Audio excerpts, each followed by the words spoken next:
Hello guys! Hello Leo! Welcome dito sa aking channel, Palaran 888 Leo.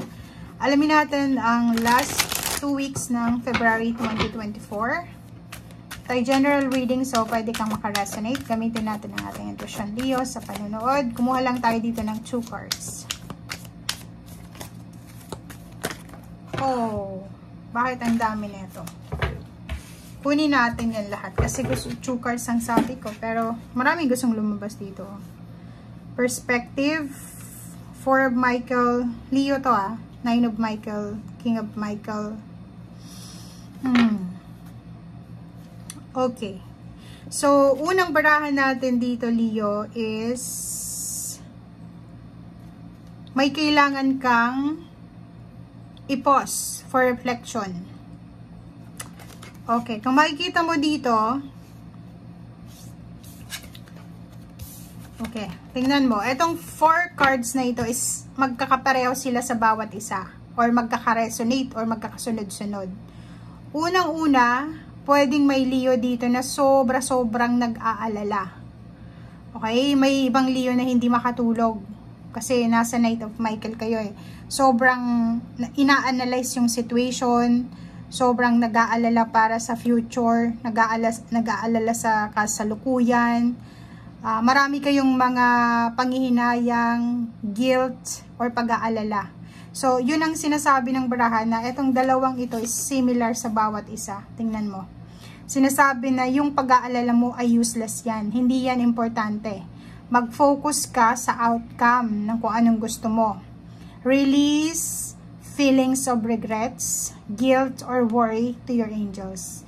Release the past. You will grow from this situation. Time heals all wounds. So, kung makikita mo dito, parang nag-aalala ka para sa mga ginawa mo. Pwedeng nagsisisi ka. Like for example, nakagawa ka Leo ng hindi maganda sa isang tao.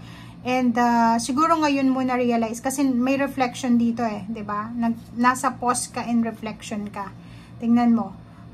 'Di ba? Parang sinasabi sa'yo dito ng barahan na may reflection ka ngayon eh. May marami kang iniisip ngayon or realization na posibleng dahil diyan sa like sa gabi, 'di ba? Like for example, sa umaga nagtatrabaho ka, sa gabi like bago ka matulog, siguro ang dami-dami mong iniisip na nagbibigay sa'yo ng sleepless nights or stress, and yun yung parang sinasabi ng yung barahan na kailangan mong alisin yung mga galit, hinanakit, guilt, worries, regret, and yung past mo, kasi wala na eh, wala na. Naging past na yon, hindi mo na yun may babalik pa. Okay? Okay. Okay. And dito naman sa card na to is wisdom and objectivity now is important. So, ito yung integrity natin, guys. Lumabas na to sa nakaraang reading nyo na sinasabi sa inyo Leo na para hindi tayo magsisi sa bandang huli, para like for example, wag tayong masyadong mamuhay sa isang superficial na pamumuhay. Okay? Kailangan mo ng integridad. Okay? Kailangan natin ng honest and open communication. Pag ayaw mo, ayaw mo. Pag gusto mo, gusto mo. Diba? Pag ganun eh, hindi ka dapat, parang yung tawag dito, iwasan natin yung superficial na pamumuhay. Kasi hindi yun maganda. Hindi ka matatahimik sa kung ano man na estado ng buhay mo kung hindi ka totoo sa sarili mo or sa mga tao sa paligid mo. And then of Ariel, sinasabi ng baraha sa'yo dito, Leo, na mayroon kang dapat na ipagpasalamat. Okay? So, posibleng sa ngayon, inaalala mo yung future mo, pero sinasabi ng baraha, huwag kang masyadong mag-alala para sa future mo dahil posibleng maganda yung magiging rewarding yung family life mo after mong makapag-retire or after mong mag 60 years old. So, yun yung sinasabi ng baraha. Okay.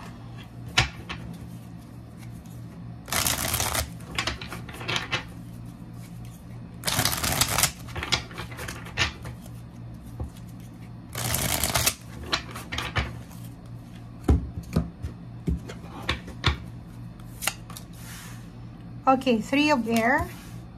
Sabi ko na eh. Diba? So, inulit lang eh. Inulit lang nila. So, kung makikita mo dito, may posibleng balita ka, Leo, na matatanggap for the last 2 weeks ng February. Okay? So, ang balitang ito ay mabilis siya. Mabilis na balita. Napakabilis. Pwedeng galing sa malayo or sa malapit na lugar. Pwedeng tungkol ito sa biyaya, pwedeng may bagong trabaho na i-offer sa'yo, may oportunidad na bubuksan ng universe sa'yo para makapasok ka, and pwedeng may mga additional resources ng income, pwede din na may relationship ditong magsisimula, may hobbies na magsisimula, may bagong inspiration ka, posibleng may travel kang pupuntahan, Leo. Pwedeng kung ano mang hinahanap mo ay posibleng makuha mo na relocation, travel, mga improvement, progress na posibleng minamanifest mo.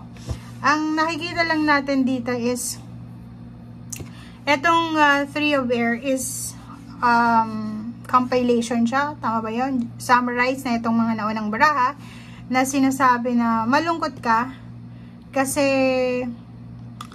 naghihintay ka ng kapatawaran or pwedeng naghihintay ka ng healing sa nararamdaman mo. Pwedeng, yun na nga, nakagawa ka ng hindi maganda or ikaw yung nagawa ng hindi maganda. So, medyo malungkot ka ngayon kasi hindi mo alam kung paano or ano yung gagawin mo para matapos na yung mga issues na to sa emotional mo.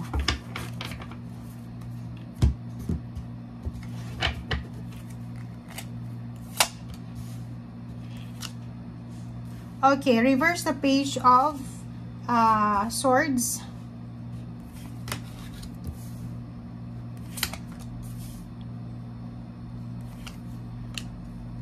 Okay, so may iba din sa inyo dito, Leo, na posibleng naghihintay kayo ng balita regarding sa lump sum ng pera. Like for example, naghihintay ka ng inheritance, money, or kung ano pa man.